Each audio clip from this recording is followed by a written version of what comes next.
del poder mediático, y yo quisiera centrarnos un poco, sobre todo porque tanto tú, Israel, como Mari, ahí frente, le dijeron a Ciro que iban a ir a través de la vía legal. A una semana de este enjuiciamiento mediático, ya con la cabeza más fría, aunque el corazón en estos casos nunca deja de estar caliente por toda esta situación, siguen pensando en que la vía legal es el camino, siguen pensando que se tiene que tomar esta vía para dejar al menos un precedente. Ya me dirás para qué, porque él se ha victimizado a través de sus programas, a través de la radio, a través de sus columnas, en donde dice que ustedes lo que están buscando es pues poner una mordaza a la prensa, tratar de hacerle daño a la libertad de expresión y de alguna forma también pues privarlo de su libertad, incluso ha dicho. ¿Continúan por esta vía legal a una semana de lo que aconteció Israel? Y si es así, ¿qué es lo que están buscando exactamente con Ciro Gómez Leiva? ¿En verdad están queriéndolo llevar a privarlo de su libertad? Primeramente, hermano, quiero que lo sepa tu auditorio, pueblo mexicano. La intención de habernos presentado, bueno, la intención era yo hablarlo, ¿no? Él fue el que invitó a mi esposa y bueno, pues no sabe la que se metió, pero la intención de que yo me presentara con él, insisto, no era para darle ninguna explicación, ninguna explicación, ni convencerlo si él podía creerme que soy, ninguna explicación. Fui, como lo dije y lo sostengo, nada más que se supiera cuál era mi posición y que un mexicano como cualquier ciudadano podemos también hacer valer nuestros derechos de alguna manera, claro, y sin miedo a un lugar que era su terreno, con sus técnicos, con su casa que lo acoge. Podemos nosotros ejercer ese derecho que tenemos. Por eso muy puntualmente, miren, quiero que sepan algo. Él por ahí al final de su exposición, muy respetable, sí, digo, ya cada quien emitirá sus juicios, él dijo que ahí tenía algunos puntos de los cuales no estaba de acuerdo, por los que no se tomaron en cuenta, etcétera, y que yo no fui a entrar a debatir. Pues no, quiero decirles que yo así con una facilidad que tengo para entender mi proceso, y lo tengo clarísimo y entiendo las leyes, no las entiendo al 100, pero comprendo y respeto las leyes. Todo eso ya está contestado dentro de una sentencia y una confirmación. De aquí de lo que se trata es de que sí quería que quedara muy puntual ese abismo entre un ciudadano cualquiera con una persona que tiene a su alcance esos medios de comunicación, ese micrófono.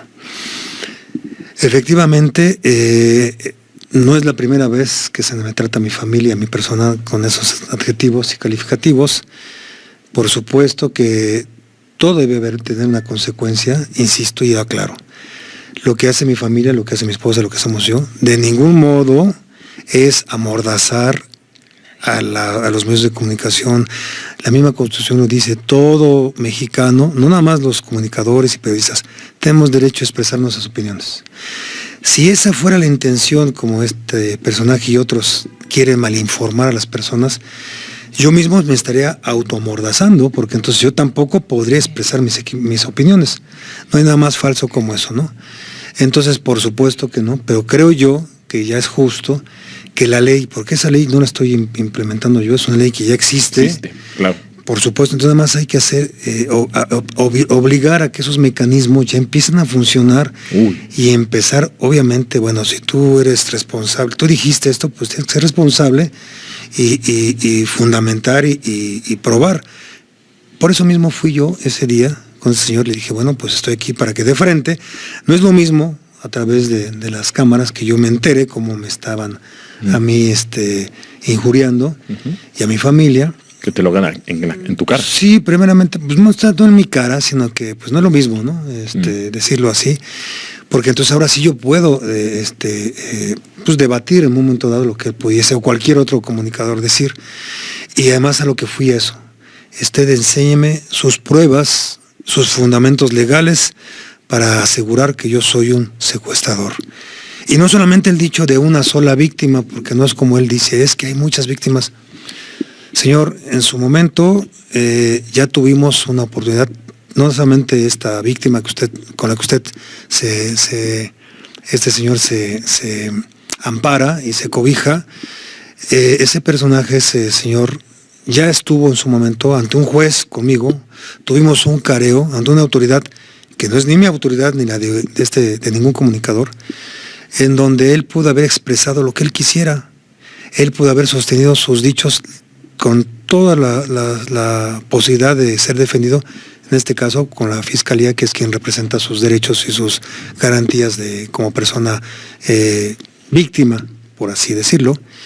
Entonces, eso ya se ventiló ante un juez, se analizó por magistrados, y en su momento en la Suprema Corte de Justicia, en el amparo en revisión de formas escasez, también de hecho ahí, si me permites leer una partecita. Sí, adelante.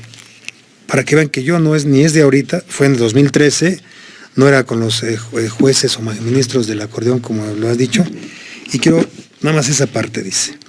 La Suprema Corte de Justicia de la Nación estableció que el contenido de las víctimas y testigo de cargo carecían de fiabilidad, pues la autoridad influye en estas al utilizarlos en la escenificación ajena a la realidad, contraviniendo las obligaciones que se desprenden del derecho a la presunción de inocencia, en su vertiente de regla de trato. Lo anterior porque, previo a que una autoridad judicial emitiera una sentencia de condena, ya la entonces Agencia de Investigación Federal había realizado actos para señalar como autor de los hechos delictivos a mi coimputada y a mi coinculpada, y como a mí mismo. Lo que se itera también aconteció y acaeció respecto a mi persona, lo que produjo que las declaraciones fueran influenciadas por la autoridad, lo que es contrario a la Constitución. Esto yo no se lo dicté a un juez, yo no se lo dicté a un magistrado, no se lo dicté a un ministro de la Suprema Corte de Justicia. Y no eran esos en jueces 2013. De ahora. 2013. Sí, y aquí yo podría analizar, pues hay una parte, dice, indujo elementos, de hecho, que no correspondían con la realidad, influyeron en el ánimo de las víctimas y de los posibles testigos, además de una supuesta recreación de hechos que nunca ocurrieron, que sin duda pretendieron causar un impacto en la opinión pública y en todas aquellas personas ligadas al proceso. Insisto, esto yo no lo escribí, señores, esto no se lo dicté a ningún magistrado, a ningún ministro. Por eso es que ese día yo no iba con la intención de convencer a este comunicador. Yo le he dicho como pseudocomunicador, es una opinión muy personal. Ya las autoridades, un tribunal que sí sabe de leyes, tendrán que emitir su juicio. El señor tendrá su oportunidad, ahí sí, de igualdad. Porque en este caso público, yo no he tenido una igualdad, ¿no? Para nada. Hasta este momento, como ahorita, se me permite que se escuche mi posicionamiento, y cosa que agradezco. Y aclaro, ni estoy bajo la chequera de este programa, ni tampoco ellos, porque de pronto dicen por ahí que me están pagando. Yo insisto, mi esposa ya lo decimos, no traemos una camiseta de un color en especial, no somos influenciables. Mi libertad no se negoció desde el poder, no hubo negociación con un poder judicial tampoco. Fue una lucha limpia que iniciamos mi esposa y yo, mi familia, y eso fue el resultado de allegar, como lo pudo haber hecho sus víctimas con las que usted se resguarda, allegar todos los elementos probatorios. Yo le digo una cosa, el señor insiste mucho, y otros más, que ahí está la voz de Israel Vallarta, que es la que reconoce en todo. Está bien, sin conceder que así es cierto, vamos a pensar. Señores, quiero que sepan que esos audios que él tanto hacen público, en su momento se ofertaron en ese proceso penal, se peritaron. La misma Fiscalía tuvo la oportunidad de haberse inconformado, meter peritos y todo, sí los metió en un tiempo, se contradijeron y no hubo más. Fue indubitable, o sea, fue sin cero dudas de que las voces que ahí se encuentran, que usted tanto exhibe, bueno, estos señores exhiben como prueba reina, esas audios, esas voces, hay 2 o 3 negociadores, eso no lo dicen, eso está ante un juez, eso está ante unos peritos en foniatría, en donde determinan que hay 2 o 3 tipos de voces distintas a la de Israel Vallarta, y por lo cual se destaca y que tajantemente no existe ninguna prueba en foniatría que indique que yo soy el negociador, señores. No es así como de pronto hace unos meses dijeron por ahí en ese programa, que el señor, el papá de este muchacho, había encontrado por ahí unos audios que hacía 20 años, ¿no? Y que también dolosamente dijeron, es que estos datos nuevos, estas pruebas, ya las está utilizando la Fiscalía para continuar en la investigación. No, señores, les explico rápidamente, si me lo permites. Sí. Estas averiguaciones previas, que son 3 y que imbuye a 6 posibles víctimas, ¿sí?, de secuestro, son las que en algún momento la señora ministra Olga Sánchez Cordero y después el señor don Augusto dijeron, es que hay 2 víctimas que por ahí existen, andan y no han sido juzgadas y que son del señor Vallarta. Algo que no se les explicó y no dejaron terminar de explicar es que si efectivamente en el proceso de Florence Cassé, cuando se determina su libertad, fue analizada de 4 víctimas supuestas, que eran las que se supone estaban en nuestra casa, que nunca existieron, y bueno, en mi casa, que nunca existieron, y una persona más, que era el esposo de la señora Cristina. ¿Por qué? Porque las otras 2 víctimas, que así se señalan, que fue la señorita Valeria y el señor Shlomo, esas entraban en el tiempo que yo estuve en México, porque Florence no estaba en México, estaba en Francia. Entonces, por lo mismo, si bien estaban en diferentes averiguaciones previas, que insisto, y no han hecho de conocimiento, y ahí están los documentos para quien quiera, la acumulación de averiguaciones previas, en ese entonces podía hacerlo el Ministerio Público Federal. Hoy ya no es así. En ese entonces tener esa autoridad del Ministerio Público, de todas un sinnúmero de averiguaciones previas, las podía acumular y presentárselas un pliego de consignación a una autoridad judicial. Que así fue.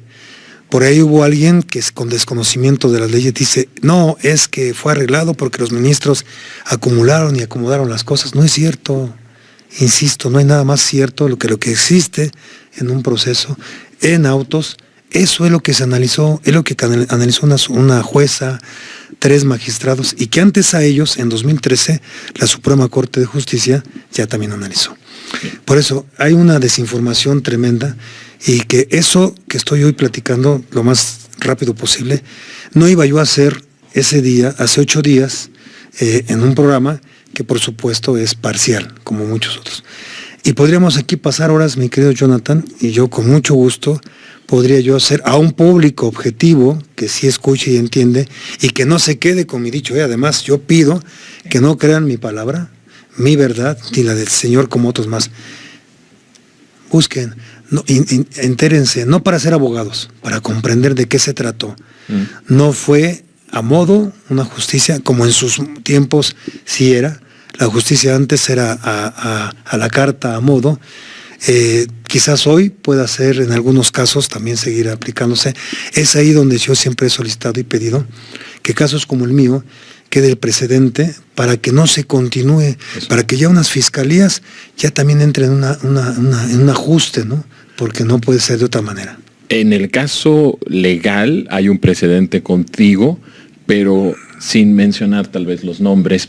En el proceso legal que ustedes emprenden en contra de este personaje, también se marca un precedente, y lo que ustedes hicieron ese día marca un precedente de ciudadanos ejerciendo la defensa legítima que les corresponde ante la injuria, ante el enjuiciamiento, y ver a estos actores, porque ahorita Israel es bastante cauto y generoso en el sentido de hablar posibles pseudocomunicadores y todo.